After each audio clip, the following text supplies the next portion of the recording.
Sahabat wanita, salam jumpa. Saya Anneke hadir lagi di ruang dengar Anda. Acara Wanita Berpengharapan juga mengunjungi Anda. Kalau saya dan Wanita Berpengharapan hadir, itu berarti ada informasi penting, ada wawasan baru, ada pelajaran iman yang ingin kami bagikan. Di bagian pertama, manfaat seledri akan saya bagikan informasinya untuk Anda. Di bagian kedua nanti, Ibu Eti Rahmawati akan mengingatkan kita, kepercayaan Abraham diuji. Selamat mengikuti sampai akhir acara ini.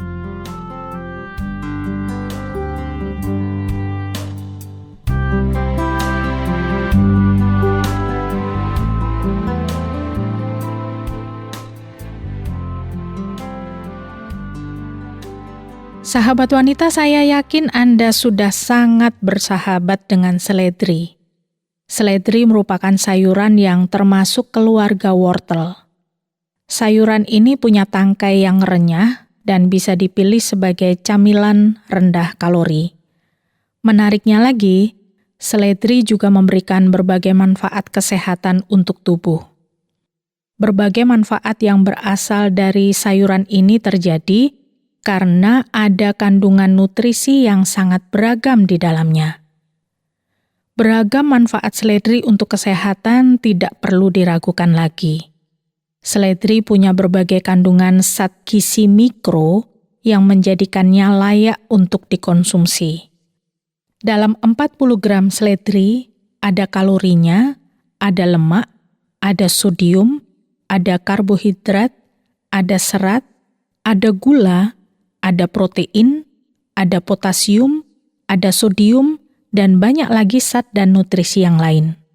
Kandungan masing-masing nutrisi ini memang tidak besar, tapi punya banyak manfaat untuk kesehatan tubuh.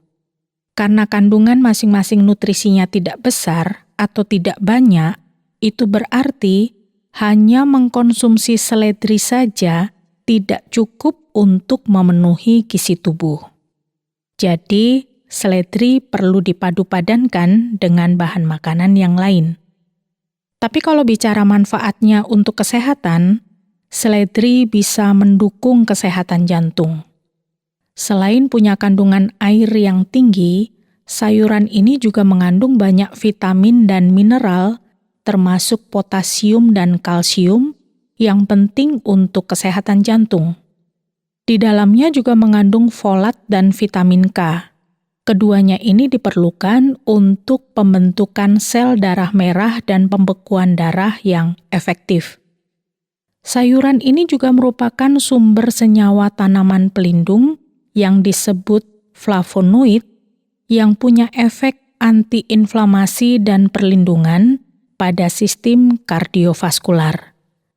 Menjalani pola makan dengan sumber makanan berserat seperti seledri bermanfaat untuk menurunkan risiko penyakit jantung. Manfaat flavonoid pada seledri mampu menekan risiko peradangan yang terjadi pada kardiovaskular juga. Sayuran ini juga merupakan sumber serat larut dan tidak larut yang baik, yang penting untuk fungsi pencernaan.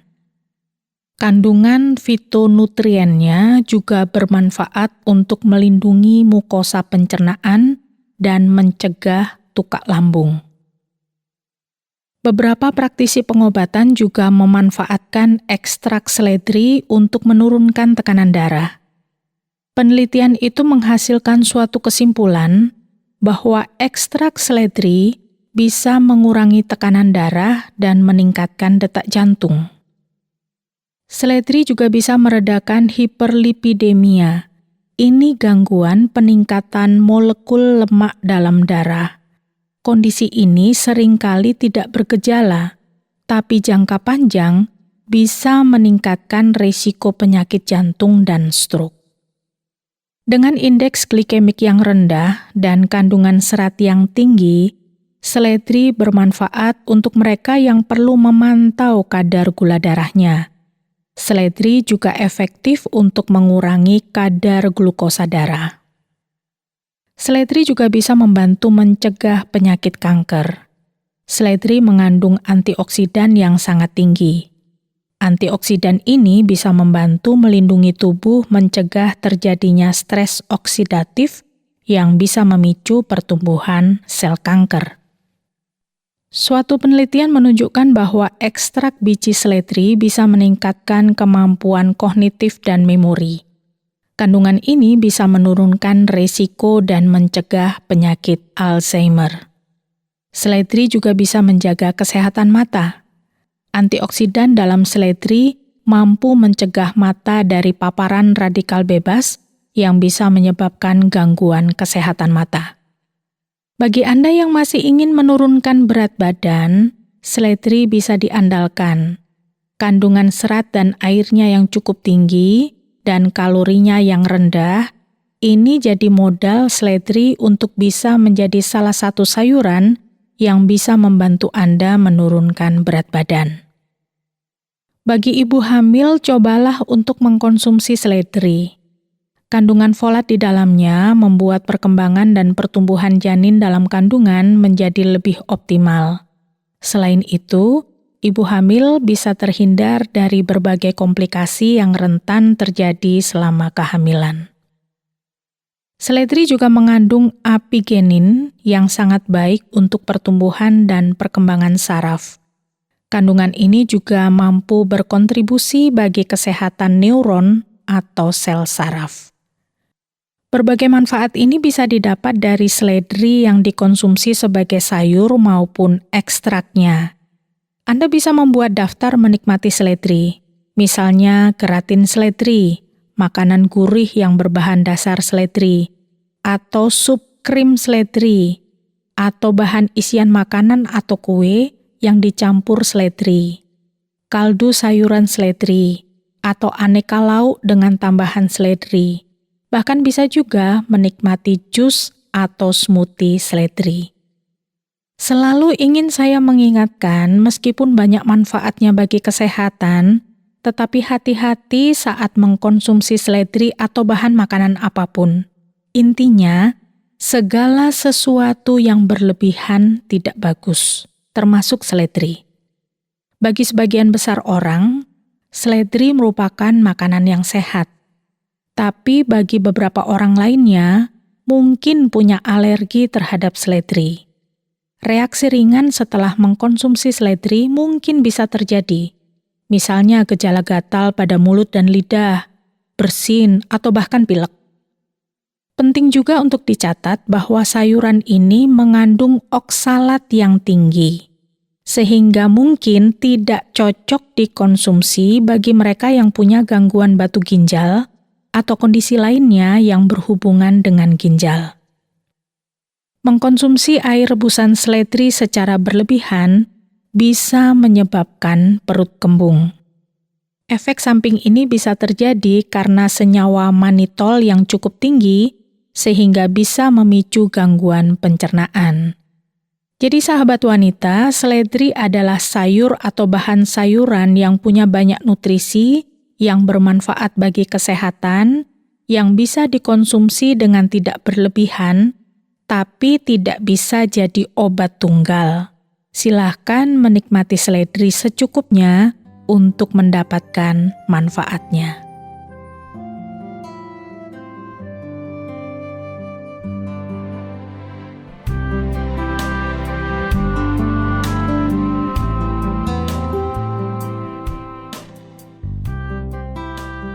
Sahabat wanita, memang khasiat seledri perlu diuji. Salah satu cara pengujiannya adalah dikonsumsi dengan tepat. Kalau Anda sudah mencobanya, silakan bagikan pengalaman Anda. Saat ini kita juga akan belajar tentang pengujian. Kepercayaan Abraham diuji. Ibu Eti akan membagikan pengalaman ini untuk kita semua. Selamat menyimaknya sesudah sebuah lagu berikut ini.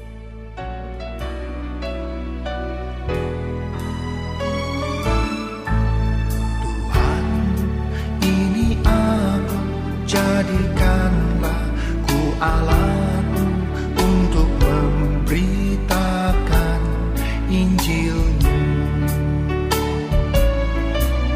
Tuhan, ini aku, jadikanlah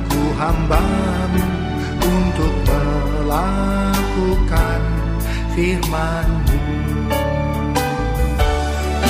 Penuhi hidupku dengan Roh-Mu, agar ku jadi saksi-Mu. Pakailah hidupku dan urapilah untuk kemuliaan nama-Mu.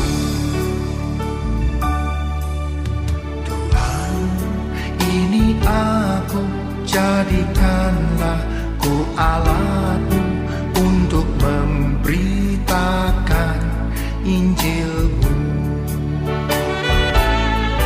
Tuhan, ini aku, jadikanlah ku hamba-Mu untuk melakukan firman-Mu. Penuhi hidupku dengan Roh-Mu, agar ku jadi saksi-Mu. Pakailah hidupku dan urapilah untuk kemuliaan nama-Mu.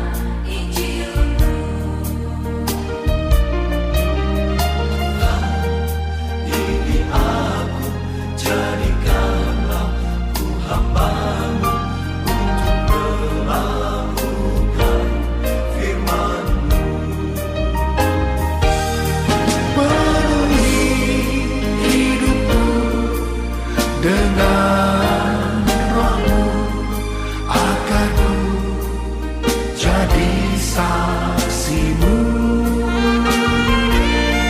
Pakailah hidupku dan urapilah untuk kemuliaan nama-Mu.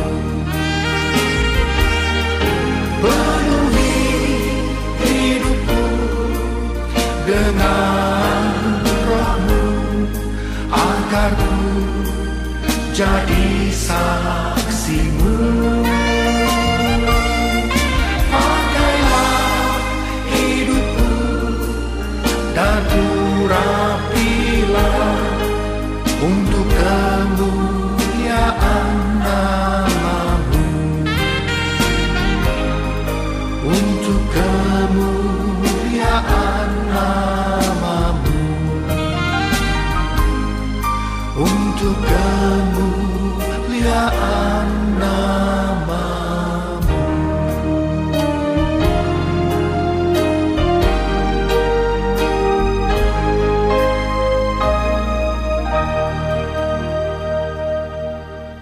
Sahabat, dalam hidup ini banyak sekali persoalan dan cobaan yang kita hadapi, bukan? Tidak jarang persoalan dan cobaan yang sangat berat itu menguji kepercayaan dan iman kita. Syukurlah bila sampai saat ini iman dan kepercayaan kita kepada Tuhan tidak goyah oleh segala macam ujian. Kita tahu ada banyak orang yang gagal mempertahankan iman dan kepercayaannya ketika Tuhan memberikan ujian. Banyak orang yang marah kepada Tuhan dan meninggalkan kepercayaannya. Banyak orang yang tidak taat dan tidak takut kepada Tuhan sehingga dengan mudah meninggalkan Tuhan. Padahal ada banyak sekali berkat yang Tuhan berikan. Bila kita tetap teguh mempertahankan iman kepercayaan kita kepada Tuhan. Sahabat, Anda tahu kisah Abraham, bukan? Abraham adalah hamba yang hidupnya sangat diberkati oleh Tuhan karena imannya. Kita juga masih ingat bagaimana Tuhan menguji kesetiaan dan ketaatan Abraham. Bagi Anda yang belum pernah mendengarkan kisah Tuhan menguji kepercayaan Abraham, hari ini saya akan membacakan kisahnya untuk Anda. Kisah itu saya ambil dari kitab Kejadian pasal 22 ayat 1 sampai 18. Setelah semuanya itu Allah mencoba Abraham. Ia berfirman kepadanya, "Abraham." Lalu sahutnya, "Ya Tuhan." Firman-Nya, "Ambillah anakmu yang tunggal itu, yang engkau kasihi, yakni Ishak. Pergilah ke tanah Moria dan persembahkanlah dia di sana sebagai korban bakaran pada salah satu gunung yang akan kukatakan kepadamu." Keesokan harinya, pagi-pagi bangunlah Abraham. Ia memasang pelana keledainya dan memanggil 2 orang bujangnya beserta Ishak anaknya. Ia membelak juga kayu untuk korban bakaran itu. Lalu berangkatlah ia dan pergi ke tempat yang dikatakan Allah kepadanya. Sahabat, dari sepenggal kisah Abraham ini, kita tahu bahwa Tuhan meminta Abraham mempersembahkan Ishak, anak yang sangat diharapkan dan dikasihi Abraham. Secara akal manusia, mana mungkin Abraham akan mempersembahkan Ishak, satu-satunya anaknya yang dikaruniakan oleh Tuhan sendiri secara ajaib. Tetapi Abraham taat dan setia kepada perintah Tuhan. Lalu bagaimana setelah Abraham sampai di tempat yang sudah ditentukan oleh Tuhan untuk mempersembahkan Ishak? Apakah Abraham sungguh-sungguh mempersembahkan Ishak? Mari kita mendengarkan kisah selanjutnya. Ketika pada hari ketiga Abraham melayangkan pandangnya, kelihatanlah kepadanya tempat itu dari jauh. Kata Abraham kepada kedua bujangnya itu, "Tinggallah kamu di sini dengan keledai ini. Aku beserta anak ini akan pergi ke sana. Kami akan sembahyang. Sesudah itu kami kembali kepadamu." Lalu Abraham mengambil kayu untuk korban bakaran itu dan memikulkannya ke atas bahu Ishak anaknya. Sedang di tangannya dibawanya api dan pisau. Demikianlah keduanya berjalan bersama-sama. Lalu berkatalah Ishak kepada Abraham ayahnya, "Bapa?" Sahut Abraham, "Ya anakku." Bertanyalah ia, "Di sini sudah ada api dan kayu, tetapi di manakah anak domba untuk korban bakaran itu?" Sahut Abraham, "Allah yang akan menyediakan anak domba untuk korban bakaran baginya, anakku." Demikianlah keduanya berjalan bersama-sama. Sampailah mereka ke tempat yang dikatakan Allah kepadanya. Lalu Abraham mendirikan mezbah di situ.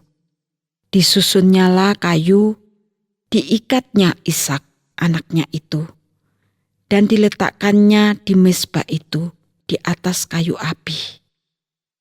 Sesudah itu Abraham mengulurkan tangannya lalu mengambil pisau untuk menyembelih anaknya. Sahabat, ternyata Abraham sungguh-sungguh taat kepada Tuhan. Abraham sudah menyiapkan segala sesuatunya dan tanpa ragu Abraham mengangkat pisau untuk menyembelih anaknya sendiri. Tetapi apa yang terjadi setelah Abraham akan menyembelih anaknya itu? Inilah kisah selanjutnya. Tetapi berserulah malaikat Tuhan dari langit kepadanya. "Abraham, Abraham," sahutnya. "Ya Tuhan." Lalu ia berfirman, "Jangan bunuh anak itu, dan jangan kau apa-apakan dia. Sebab telah ku ketahui sekarang bahwa engkau takut akan Allah, dan engkau tidak segan-segan untuk menyerahkan anakmu yang tunggal kepadaku. Inilah yang terjadi. Tuhan melalui malaikatnya berkata kepada Abraham, "Jangan bunuh anak itu, dan jangan kau apa-apakan dia, sebab telah ku ketahui sekarang bahwa engkau takut akan Allah, dan engkau tidak segan-segan untuk menyerahkan anakmu yang tunggal kepadaku." Sahabat, Abraham telah membuktikan kepercayaannya kepada Tuhan tidak goyah. Dan Abraham membuktikan dirinya sangat takut kepada Allah. Abraham tentu sangat sayang kepada Ishak, tetapi ketaatannya kepada Tuhan menjadi yang utama dari segala yang ia miliki dan kasihi.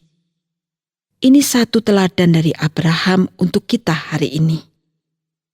Kita bisa melihat diri kita masing-masing.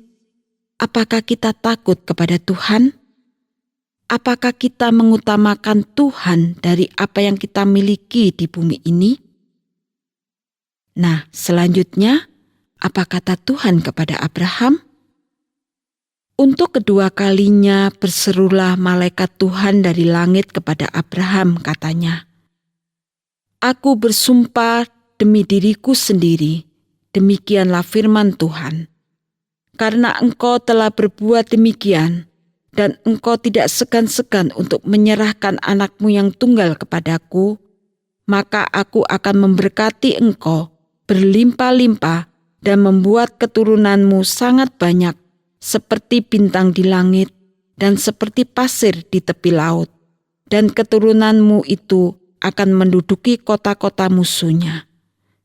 Oleh keturunanmu lah semua bangsa di bumi akan mendapat berkat karena engkau mendengarkan firman-Ku." Sekali lagi saya akan membacakan apa yang dikatakan Tuhan kepada Abraham untuk kedua kalinya. Tuhan mengatakan, "Aku bersumpah demi diriku sendiri, demikianlah firman Tuhan.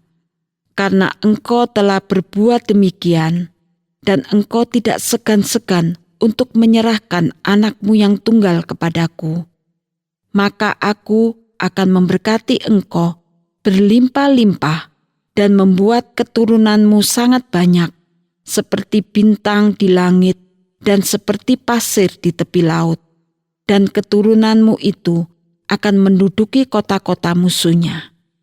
Oleh keturunanmu lah semua bangsa di bumi akan mendapat berkat, karena engkau mendengarkan firman-Ku." Inilah berkat terbesar buat Abraham setelah ia lulus ujian iman. Bahkan kita juga ikut memperoleh berkat dari Tuhan karena Abraham bapa leluhur kita. Mari kita mencontoh Abraham, taat dan takut akan Allah. Amin.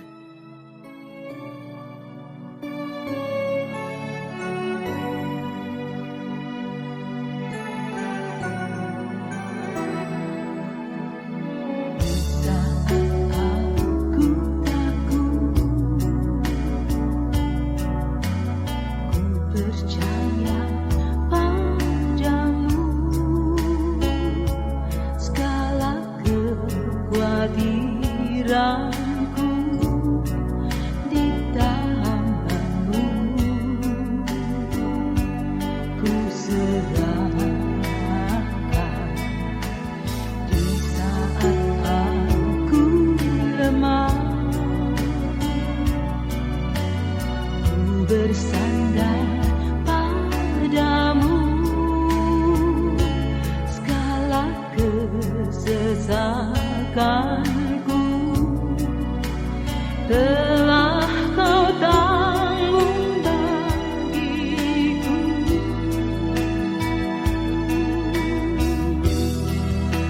Sebab Engkau Allah yang ku percaya, di dalam hati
hadiranku di tanganmu, ku serahkan di saat aku lemah, ku bersandar padamu, segala kesesakanku telah kau tanggung bagiku.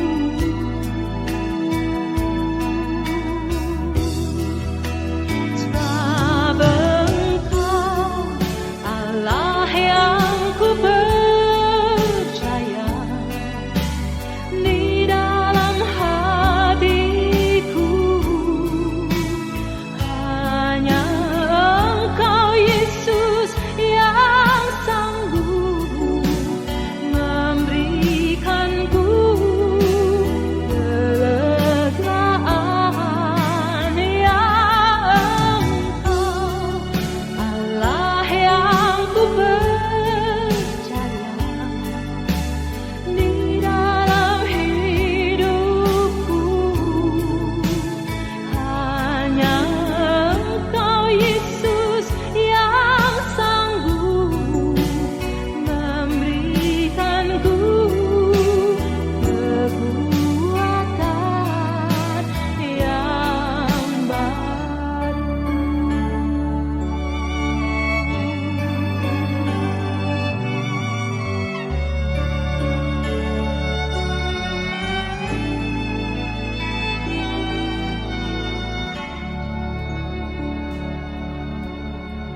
Sahabat wanita, pelajaran hari ini kiranya mendorong kita untuk berani mengadakan pengujian, baik untuk kesehatan diri, manfaat tanaman herbal, juga kepercayaan kita pada Tuhan.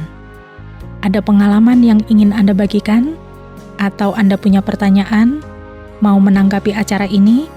Silakan langsung kirimkan kepada kami, Wanita Berpengharapan, bisa melalui SMS atau WhatsApp di nomor 081 333 777 386. Sekali lagi di nomor 081 333 777 386. Saya Anneke mohon diri, sampai jumpa.